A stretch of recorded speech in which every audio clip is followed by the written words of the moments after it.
توفیق الہی اور اللہ تبارک و تعالیٰ کے فضل و کرم سے میں نے آپ کے سامنے قرآن مقدس کی 2 آیات مبارکہ پڑھی۔ دعا ہے کہ اللہ تبارک و تعالیٰ ان آیات کریمہ مقدسہ کا صحیح مطلب اور مفہوم سمجھنے، سمجھانے اور جانبین کو عمل کرنے کی توفیق عطا فرمائے۔ میرے دوستو، اللہ تبارک و تعالیٰ نے ہمارے اوپر بہت بڑا احسان کیا کہ ہمیں اسلام کی دولت نصیب فرمائی، پھر اس سے بڑھ کر اور انعام یہ بھی فرمایا کہ ہمیں حضور اقدس صلی اللہ علیہ وسلم کا امتی بنایا، جو جمیع انبیاء کرام کے سردار اور ختم نبوت کے سردار ہیں۔ تو یہ اللہ تبارک و تعالیٰ کی بڑی مہربانی ہے۔ تو جب اللہ تبارک و تعالیٰ نے ہمارے اوپر اپنا کرم کیا اور اتنی مہربانیوں اور نوازشات سے ہمیں نوازا، تو ہماری بھی ذمہ داری ہے کہ ہم اللہ تبارک و تعالیٰ کی ان نعمتوں اور رحمتوں کی قدردانی کریں۔ اگر ہم ان نعمتوں اور رحمتوں کی قدردانی کریں گے تو اللہ تبارک و تعالیٰ ان کے صدقے ہم پر اور بھی رحمتیں فرمائیں گے، صرف دنیا میں نہیں بلکہ آخرت میں جو ابدی نعمتیں اور ابدی رحمتیں ہوں گی۔ تو یہ اللہ تبارک و تعالیٰ کا بہت بڑا کرم ہے۔ تو میں نے آیت پڑھی، وَسَارِعُوا إِلَىٰ مَغْفِرَةٍ مِّن رَّبِّكُمْ وَجَنَّةٍ، کہ اللہ تبارک و تعالیٰ کا حکم ہے، اللہ تبارک و تعالیٰ فرما رہے ہیں کہ مغفرت اور جنت کی طرف دوڑ لگاؤ، جلدی کر۔ ایک بہترین پیغام اللہ تبارک و تعالیٰ اس قرآن مقدس میں ہمیں دے رہے ہیں کہ نیکیوں میں انتظار نہ کرو، جلدی کرو اور دوڑ لگاؤ۔ اور اسی بات پر ایک بڑے محدث امام نووی رحمہ اللہ اپنی کتاب ریاض الصالحین میں ایک باب باندھتے ہیں، المبادرۃ الی الخیرات، یعنی نیکیوں کی طرف جلدی کرنا، دوڑ لگانا۔ تو امام نووی رحمۃ اللہ علیہ کا باب باندھنے کا مقصد یہ ہے کہ جب انسان اپنی حقیقت کے اندر غور کرے، جب انسان اللہ تبارک و تعالیٰ کی رحمتوں کی طرف دیکھے اور اللہ تبارک و تعالیٰ کی کرم نوازیوں کی طرف دیکھے اور اللہ تبارک و تعالیٰ کے تمام انعامات کا مشاہدہ کرے،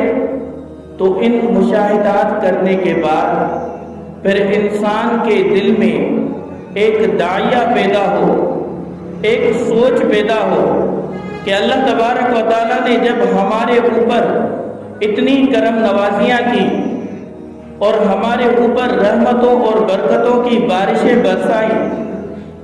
تو پھر اس وقت ہمیں کیا کرنا چاہیے؟ تو امام نووی رحمۃ اللہ علیہ کے اس باب سے ہمیں یہی بات سمجھ میں آ رہی ہے کہ اس وقت اپنے دل میں ایک نیکی کا داعیہ پیدا ہوتا ہے، یعنی ایک نیکی کا فکر پیدا ہوتا ہے کہ اب فوراً جب اللہ تبارک و تعالیٰ کی انعامات کی طرف ہماری توجہ گئی تو اب فوراً ہمیں کوئی نہ کوئی نیکی کرنی چاہیے، تاکہ اللہ تبارک و تعالیٰ کہ ان انعامات کی قدردانی ہو جائے، اللہ تبارک و تعالیٰ کے ان رحمتوں کی ایک قدردانی ہو جائے، تو اس نیکی کی طرف ہمیں جلدی کرنی چاہیے۔ تو اسی پر امام نووی رحمۃ اللہ علیہ نے فرمایا، المبادرۃ الی الخیرات، یعنی نیکی کی طرف دوڑ لگا۔ اور انسان کا اصل مقصد بھی یہی ہے دنیا میں بھیجنے کا، کہ انسان اپنا پورا وقت نیکیوں میں گزارے، اللہ تبارک و تعالیٰ کے احکامات کی پیروی کرے، حضور اقدس صلی اللہ علیہ وسلم کی سنت کی اطاعت کرے، تو اللہ تبارک و تعالیٰ نے اصل میں بھیجا ہی ہمیں اسی وجہ سے۔ فرمایا وما خلقت الجن والانس الا لیعبدون، تو یہ مقصد جنوں انس کو دنیا میں بھیجنے کا صرف اور صرف عبادت کرنا۔ لیکن یہ بھی پھر اللہ تبارک و تعالیٰ کی کرم نوازی ہوئی کہ مقصد تو اللہ تبارک و تعالیٰ نے عبادت کا ہی دیا، لیکن پھر بھی ہمیں کسب معاش کی بھی اجازت دی، اپنی اولاد اور اپنے والدین کے ساتھ محبت کا اظہار کرنے کی اجازت بھی دی، اور اپنے دوستوں کو وقت دینے کی اجازت بھی دی۔ تو یہ ساری مہربانیاں جب اللہ تبارک و تعالیٰ نے ہمارے اوپر کی، تو پھر ہمیں بھی چاہیے کہ ہم ان مہربانیوں کی قدردانی کریں۔ تو یہ قدردانی ایسے ہی ہوگی کہ وَالسَّارِعُ إِلَى مَغْفِرَةٍ الْمُبَادِرَةُ إِلَى الْخَيْرَاتِ، یعنی نیکیوں میں دیر نہیں لگانی، نیکیوں میں دیر نہیں دوڑ لگانی ہے، کہ یعنی آدمی یہ غور و فکر کرے، یہ سوچے کہ ابھی میرے دل میں نیکی کا خیال پیدا ہوا ہے تو یہ نیکی مجھے ابھی ابھی کرنی ہے، جلدی کرنی ہے، انتظار نہیں کرنا۔ اصل میں دیکھیں ہمارا سب سے بڑا دشمن شیطان ہے، سب سے بڑا دشمن شیطان ہے۔ تو اس شیطان کے حربے اور اس شیطان کے داؤ جو ہوتے ہیں وہ ہر انسان سے مختلف ہوتے ہیں۔ کفار پر اگر شیطان کو حملہ کرنا ہوتا ہے تو شیطان اس کے دل اور دماغ میں یہ بات بٹھا دیتا ہے کہ یہ نیکی کیا ہے، یہ نیکی یہ کیسا عمل ہے کہ بندے اذان مل رہی ہے، مسجد میں جا رہے ہیں، اوپر نیچے ہو رہے ہیں، یہ کون سی نیکی ہے؟ تو کفار اور غیر مسلمین پر شیطان کا حملہ ایسا ہوتا ہے، لیکن مسلمانوں پر شیطان کا حملہ ایسے نہیں ہوتا کہ مسلمان کے دل میں یہ شیطان ڈالے کہ یہ نیکی بری ہے، یہ نیکی اچھی نہیں، نماز پڑھنا اچھا کام نہیں، برا عمل ہے۔ کیونکہ شیطان کو پتا ہے کہ اگر میں مسلمان کے دل میں یہ بات ڈالوں گا کہ یہ نیکی بری ہے، یہ عمل اچھا نہیں، تو مسلمان کبھی اسے تسلیم نہیں کرے گا۔ مسلمان یہی سوچے گا کہ جب اللہ نے اور اللہ کے رسول اکرم صلی اللہ علیہ وسلم نے ہمیں یہ حکم دیا ہے تو یہ حکم کبھی برا نہیں ہو سکتا۔ تو شیطان اس پر حملہ کسی اور طریقے سے کرتا ہے۔ وہ کیا طریقہ ہے کہ میرے دل میں ابھی یہ نیکی کا داعیہ تو پیدا ہوا، میرے ذہن میں ابھی یہ نیکی کا فکر تو پیدا ہوا، لیکن کوئی بات نہیں، آج نہیں تو کل کر لوں گا، آج کوئی مصروفیت ہے، کل یہ نیکی کا کام میں کر لوں گا۔ تو یہ ذہن میں جب شیطان بات ڈال دیتا ہے تو انسان بھی سمجھتا ہے کہ ہاں واقعی نیکی تو ایک اچھا عمل ہے، کوئی فرض واجب نہیں، میرے دل میں نفل پڑھنے کا خیال آیا، میرے دل میں درود پڑھنے کا خیال آیا، میرے دماغ میں ذکر کرنے کا خیال آیا، تو کیا ہوا؟ کوئی فرض واجب تھوڑی ہے، ابھی نہیں، ابھی اور کام کر لیتا ہوں، تھوڑی بہت موبائل چلا لیتا ہوں، تھوڑا دوستوں سے گپے لڑا لیتا ہوں، یہ کام کر لیتا ہوں، بعد میں یہ نیکی کر لوں گا۔ تو اس طرح شیطان اس نیکی کو ہمارے دل و دماغ سے محو کر دیتا ہے، مٹا دیتا ہے، ٹال دیتا ہے۔ تو جب یہ کام ہوتا ہے تو یہ انسان سوچتا ہے کہ آج نہیں تو کل کر لوں گا، کل نہیں تو پرسوں، یعنی ایسے پیچھے کرتے کرتے کرتے کرتے آخر وہ کل آتا ہی نہیں کہ جس دن انسان وہ نیکی کرے۔ تو اسی وجہ سے اللہ تبارک و تعالی نے فرمایا وَسَارِعُوا إِلَىٰ مَغْفِرَةٍ، کہ جنت اور مغفرت کی طرف دوڑ لگاؤ، جلدی کرو، دیر نہ کرو، شیطان کے اس داؤ میں اور شیطان کے اس حربے میں نہ آؤ۔ جب بھی تمہارے دل و دماغ میں خیال آئے نیکی کا تو فوراً کر گزرو، انتظار نہیں کرنا کہ میں اب کروں گا، کل کروں گا، تب کروں گا، کچھ بھی نہیں۔ حضرت مفتی شفیع صاحب رحمہ اللہ جو مفتی اعظم تھے، وہ فرمایا کرتے تھے کہ جب انسان کے دل میں یہ خیال آئے کہ آج یہ میں کام نہیں کرتا، پرسوں پر جب ٹال دیتا ہے، کل یا پرسوں پر، تو وہ ٹل ہی جاتا ہے، ختم ہو جاتا ہے۔ تو وہ فرماتے تھے کہ اگر آپ کو کوئی کام کرنا ہے تو جیسے ہی دل و دماغ میں خیال آئے فوراً وہ کام کر گزرو۔ اگر آپ ابھی 2 کام کرتے ہو تو یہ خیال نہ ڈالو اپنے دل میں کہ ابھی میں یہ 2 کام پورے کر لوں گا پھر بعد میں یہ تیسرا کام بھی کر لوں گا، نہیں، جب یہ 2 کام آپ کر رہے ہو تو ان 2 کاموں کے درمیان ایک تیسرا جو کام جو دل میں داعیہ پیدا ہوئے وہ ڈال دو، گھسا دو۔ تو جب یہ تینوں کام آپ کرو گے تو پھر آپ کو پتا چلے گا وساریو الی مغفرہ کا کیا مزہ ہے، کیا لذت ہے۔ تو اسی وجہ سے حضور اکرم صلی اللہ علیہ وسلم اور اللہ تبارک و تعالیٰ کے فرمان مقدسہ کا مطلب یہی نکلتا ہے کہ جب بھی نیکی کا خیال آئے تو فوراً نیکی کر لو، انتظار نہیں کرنا، اس کو ٹالنا نہیں، اس کو مؤخر نہیں کرنا اور نیکیوں میں دوڑ لگانی۔ تو اسی پر اگر ہم دیکھتے جائیں تو حضور اقدس صلی اللہ علیہ وسلم نے ایک نسخہ اکسیر ہمیں بتایا، ایسا بہترین نسخہ بتایا کہ اگر ہم اس نسخے پر غور کریں تو ہمیں نیکیاں کرنے میں آسانی ہو۔ حضور اقدس صلی اللہ علیہ وسلم نے فرمایا کہ جب دنیا کا کوئی معاملہ ہو، دنیا کا کوئی بھی معاملہ ہو تو اس معاملے میں اپنے سے نیچے کی طرف دیکھو، جیسے مال و دولت ہے یا جو بھی چیز ہے کہ اپنے سے نیچے کی طرف دیکھو کہ اس کے کیا حالات ہیں۔ اور دین کا اگر کوئی معاملہ ہو تو دین کے معاملے میں اپنے سے اوپر کی طرف دیکھو کہ یہ کس طرح نیک اعمال کر رہا ہے اور کس طرح یہ دین میں اپنی زندگی گزار رہا ہے۔ تو اپنے سے اوپر کی طرف دیکھو، نیچے کی طرف نہیں دیکھو۔ اب یہ بہت بڑا نسخہ ہے۔ کیسے؟ کہ اگر آپ کے حالات خراب ہیں اور آپ کو کھانے پینے میں بھی دقت ہوتی ہے اور کسب معاش میں بھی آپ مشکل محسوس کرتے ہو، تو جب آپ کی صحبت اور آپ کا تعلق ان لوگوں سے ہوگا جو آپ سے کم درجے کے تو پھر آپ کے دل میں یہ احساس نہیں ہوگا کہ میرے پاس کچھ نہیں، بلکہ پھر آپ کی نظر اللہ تبارک و تعالیٰ کی طرف ہوگی کہ دیکھو اللہ تبارک و تعالیٰ نے مجھے اس سے زیادہ نوازا ہے، تو آپ کے دل میں شکر کا مادہ پیدا ہوگا۔ اور دین کے معاملے میں اپنے سے اوپر کی طرف دیکھو اور ان کی صحبت اختیار کرو،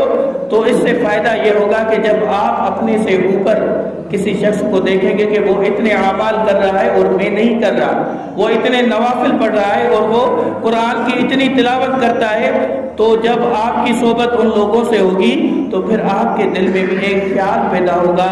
ایک ایسے سمجھو ریس پیدا ہوگی۔ سندھی اور اردو میں دونوں یہ لفظ استعمال ہوتے ہیں کہ یعنی آپ کے دل میں ایک رشک پیدا ہوگا کہ آپ بھی اس کی طرح نیک اعمال کرو۔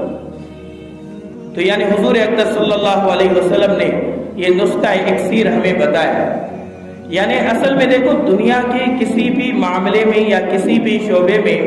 کسی سے ریس یا آسان الفاظ میں سمجھو کہ ریس لگانا جائز نہیں۔ کس طرح کہ اگر کوئی دنیا کے معاملے میں بہت زیادہ نعمتوں سے مالا مال ہے تو آپ کو یہ حق نہیں کہ اس کو یہ مال ملا ہے، یہ مال اس سے سلب ہو جائے اور مجھے مل جائے یا اس سے زیادہ مجھے مل جائے، تو یہ درست نہیں۔ ہاں، نیک کاموں میں حضور اقدس صلی اللہ علیہ وسلم اور اللہ تبارک و تعالیٰ کا حکم یہی ہے کہ نیک کاموں میں جب کسی کو دیکھو تو اس میں آپ اس سے ریس لگا سکتے، دوڑ لگا سکتے ہو کہ یعنی اس سے آگے آپ نکل جاؤ نیک کاموں میں۔ لیکن ہمارا معاملہ اس سے الٹ ہے اور یہی سبب ہے ہماری بے چینی اور بے سکونی کا کہ ہم دنیا کے معاملات میں تو اوروں پر نظر رکھتے ہیں اپنے سے اوپر، اور دین کے معاملے میں اپنے سے نیچے والے پر نظر رکھتے ہیں کہ دیکھو دنیا میں وہ کتنا مجھ سے آگے نکل چکا ہے اور کتنا مال کما رہا ہے، تو اس کے دل میں بھی جذبہ ہوگا کہ میں بھی اس کی طرح مال کماؤں۔ تو پھر کیا ہوگا کہ آسانی اور حلال طریقے سے تو پھر اتنی جلدی مال نہیں آتا، پھر ایسا ہی ہوگا کہ بندہ حرام بھی کمائے گا اور غلط طریقے سے مال بھی ہاتھ کرنے کی کوشش کرے گا۔ تو یہ دنیا کا معاملہ، اور دین کے معاملے میں ہماری نظر ہمارے جو نیچے ہیں ان پر ہوتی ہے کہ بھائی دیکھو وہ نماز نہیں پڑھتا میں تو پڑھتا ہوں، وہ تلاوت نہیں کرتا میں تو کرتا ہوں، وہ نیک عمل نہیں کرتا میں تو کرتا ہوں۔ تو دین کے معاملے میں ہمارا بالکل معاملہ برعکس ہے کہ حضور اقدس صلی اللہ علیہ وسلم نے فرمایا کہ اپنے سے اوپر والے کی طرف دیکھو لیکن ہم اپنے سے نیچے والے کی طرف دیکھیں۔ تو یہی سبب ہے ہماری بے سکونی اور بے چینی کا۔ تو حضرت عبداللہ ابن مبارک رحمہ اللہ بہت بڑے محدث گزرے ہیں، تو وہ پہلے بہت مالدار بھی تھے اور ان کا تعلق مال والوں سے اور مالداروں سے ہی تھا۔ وہ فرماتے ہیں کہ اس وقت میرے پاس دولت تو بہت تھی، بہت دولت تھی، اور میرا اٹھنا بیٹھنا مالداروں کے ساتھ ہوتا تھا، لیکن کبھی مجھے سکون اور راحت نصیب نہیں ہوئی۔ اس کا سبب کیا تھا؟ اس کا سبب یہ تھا کہ میں جب بھی کسی کے گھر کو دیکھتا کہ اس کا گھر مجھ سے اچھا ہے تو میرے دل میں ایک بے قراری اور بے چینی ہوتی کہ کاش یہ گھر مجھے بھی مل جائے۔ اور اگر میں کسی کا گھر ایسے دیکھتا کہ جو یا کسی کی سواری اچھی دیکھتا یا کسی کے کپڑے اچھے دیکھتا تو میرے دل میں خیال ہوتا کہ کاش مجھے بھی ایسے مل جائے، ہمیشہ بے سکونی ملتی۔ لیکن جب اللہ تبارک و تعالیٰ نے میرا تعلق دین سے جوڑ دیا اور میرا تعلق اللہ والوں سے ہوا اور اپنے سے کمتر جو لوگ تھے ان سے جب میرا تعلق ہوا تو تب مجھے احساس ہوا کہ اللہ تبارک و تعالیٰ نے مجھے کتنا نوازا ہے، تو ہمیشہ مجھے سکون ہی سکون ملتا رہا۔ تو یہی معاملہ ہے کہ حضور اقدس صلی اللہ علیہ وسلم کی زندگی اور صحابہ کرام رضوان اللہ عنہم اجمعین کی زندگی سے ہمیں یہی سبق ملتا ہے کہ ہم دین کے معاملے میں اپنے سے اوپر کی طرف دیکھیں اور دنیا کے معاملے میں اپنے سے نیچے کی طرف دیکھیں۔ صحابہ کرام رضوان اللہ عنہم اجمعین غزوہ تبوک کے موقع پر غزوہ تبوک کے موقع پر صحابہ کرام رضوان اللہ عنہم اجمعین بہت پریشان تھے۔ حضور اقدس صلی اللہ علیہ وسلم نے صحابہ کو حکم کیا کہ غزوہ تبوک پر جانا ہے۔ 1200 میل کا فاصلہ تھا اور مسلمانوں کے پاس کوئی ساز و سامان بھی نہیں تھا کہ ان کے ساتھ کوئی مقابلہ کیا جائے، کوئی آسان چیز نہیں تھی، سارے پریشان تھے، اور گرمی اتنی کہ فرماتے ہیں کہ تاریخ میں آتا ہے کہ ایسے محسوس ہوتا تھا کہ آسمان سے شعلے برس رہے ہوں اور زمین آگ اگل رہی ہو، ایسے محسوس ہو رہا تھا۔ حضور اقدس صلی اللہ علیہ وسلم نے اعلان کیا مسجد میں کھڑے ہو کر کہ جو جتنا تعاون کر سکتا ہے، جو جتنا چندہ دے سکتا ہے تو وہ آ جائے اور تعاون کرے، اور جس میں جو تعاون کرتا جائے گا میں اس کے لیے جنت کی ضمانت دیتا ہوں۔ حضور اقدس صلی اللہ علیہ وسلم نے اعلان فرمایا، صحابہ کرام مشتاق ہوئے اور چندے سے بات یاد آئی کہ ہماری مساجد میں عموماً جو چندہ ہوتا رہتا ہے تو باہر سے لوگ مدرسے اور مساجد کے لیے آتے ہیں، اس کی تو چلو گنجائش ہے، دین کا ایک کام ہے، لیکن پھر بھی یقین کرنا چاہیے کہ واقعی جو لینے آیا ہے وہ مستحق بھی ہے یا نہیں۔ باقی اکثر فقہاء کرام نے اس بات سے مسجد میں چندہ کرنے سے منع فرمایا کہ کوئی شخص اپنی ذات کے لیے چندہ کرے، تو اس سے فقہاء کرام نے منع فرمایا۔ تو ایسے لوگوں کا تعاون نہیں کرنا چاہیے مسجد میں۔ بار بار دیکھتے ہیں کہ کافی لوگ آتے ہیں اور اپنی ضرورت اور حاجت بتاتے ہیں، کوئی سچا کوئی جھوٹا۔ پچھلی مرتبہ ایک موالی آیا تھا، وہ کہنے لگا میری مجبوری ہے، میں بھیک نہیں مانگتا، یہ نہیں وہ نہیں، تو لوگوں نے اس کا بھی تعاون کیا۔ اس میں احتیاط کرنا چاہیے۔ ایک تو مسجد میں بد نظمی بھی پیدا ہوتی ہے، اور دوسرا یہ کہ اس کو ایک سکون مل جاتا ہے کہ مساجد میں جانے سے مجھے یہ تعاون بھی ہوگا تو وہ اسے آگے بھیک مانگنے میں سہولت ہوگی مساجد میں۔ تو ایسے لوگوں کا تعاون نہیں کرنا چاہیے۔ تو حضور اقدس صلی اللہ علیہ وسلم نے اعلان کیا کہ جو بھی تعاون کرتا جائے گا میں اس کو جنت کی ضمانت دیتا جاؤں گا۔ تو حضرت عمر فاروق رضی اللہ تعالیٰ عنہ فوراً گھر کی طرف دوڑے اور جا کر سارا مال کیا کیا کہ یعنی کچھ مال اپنے گھر کے لیے آدھا مال رکھا اور آدھا مال سارا تعاون کے لیے چندے کے لیے جمع کر کے حضور اقدس صلی اللہ علیہ وسلم کی طرف لے گیا۔ پھر مال جب لے جا رہا تھا تو حضرت عمر فاروق رضی اللہ تعالیٰ عنہ کے دل میں خیال آیا کہ میں آج نیکی میں ابو بکر صدیق رضی اللہ تعالیٰ عنہ سے سبقت لے جاؤں گا۔ اب دیکھو کیا خیال آیا، یہ خیال نہیں آیا کہ حضرت عثمان غنی رضی اللہ تعالیٰ عنہ کو اللہ تبارک و تعالیٰ نے مالا مال کیا ہے کہ میں اسے مال میں بڑھ جاؤں، حضرت عبد الرحمن بن عوف رضی اللہ تعالیٰ عنہ کو بہت پیسے ہیں میں اسے مال میں بڑھ جاؤں، نہیں، یہ خیال آیا کہ حضرت ابو بکر صدیق رضی اللہ تعالیٰ عنہ سے آج میں نیکی میں سبقت لے جاؤں گا۔ آ کر سارا مال حضور اکرم صلی اللہ علیہ وسلم کے قدموں میں ڈال دیا۔ آپ صلی اللہ علیہ وسلم نے پوچھا کہ عمر پیچھے کچھ چھوڑ کے آئے ہو؟ تو حضرت عمر فاروق رضی اللہ تعالیٰ عنہ نے فرمایا حضور آدھا مال گھر میں چھوڑ کے آیا ہوں، آدھا مال یہاں پر لے کر آیا ہوں۔ اتنے میں حضرت ابو بکر صدیق رضی اللہ تعالیٰ عنہ بھی آ گئے۔ تو حضرت ابو بکر صدیق رضی اللہ تعالیٰ عنہ نے جب مال پیش کیا تو حضور اقدس صلی اللہ علیہ وسلم نے ان سے سوال کیا کہ ابو بکر گھر میں بھی کچھ چھوڑ کے آئے ہو؟ تو کہنے لگا کہ حضور اللہ اور اللہ کے رسول کا نام گھر میں چھوڑ کے آئے ہو۔ تو دیکھو کس طرح حضرت عمر فاروق رضی اللہ تعالیٰ عنہ اور صحابہ کرام کی ایک دوسرے سے نیکیوں میں سبقت کی خواہش ہوتی تھی۔ اور اسی طرح حضرت عمر فاروق رضی اللہ تعالیٰ عنہ نے ایک مرتبہ حضرت ابو بکر صدیق رضی اللہ تعالیٰ عنہ کو کہا کہ میں آپ کے ساتھ ایک معاملہ کرنا چاہوں گا، مہربانی کر کے میرے ساتھ وہ معاملہ کرو۔ تو حضرت ابو بکر صدیق رضی اللہ تعالیٰ عنہ نے عرض کیا کہ کیا؟ تو فرمانے لگے کہ میں ساری زندگی کی نیکیاں، نوافل، روزے، تلاوت سب کچھ آپ کو دینے کے لیے تیار ہوں۔ وہ جو 3 راتیں آپ نے حضور اقدس صلی اللہ علیہ وسلم کے ساتھ غار حرا میں گزاری تھی وہ راتیں مجھے دے دو، ان کا ثواب مجھے دے دو۔ تو یہ کیا کون سی سبقت تھی؟ تو یہ نیکیوں میں سبقت تھی۔ تو اسی سبقت کا حکم اللہ تبارک و تعالی نے فرمایا وَسَارِعُوا إِلَىٰ مَغْفِرَةٍ کہ مغفرت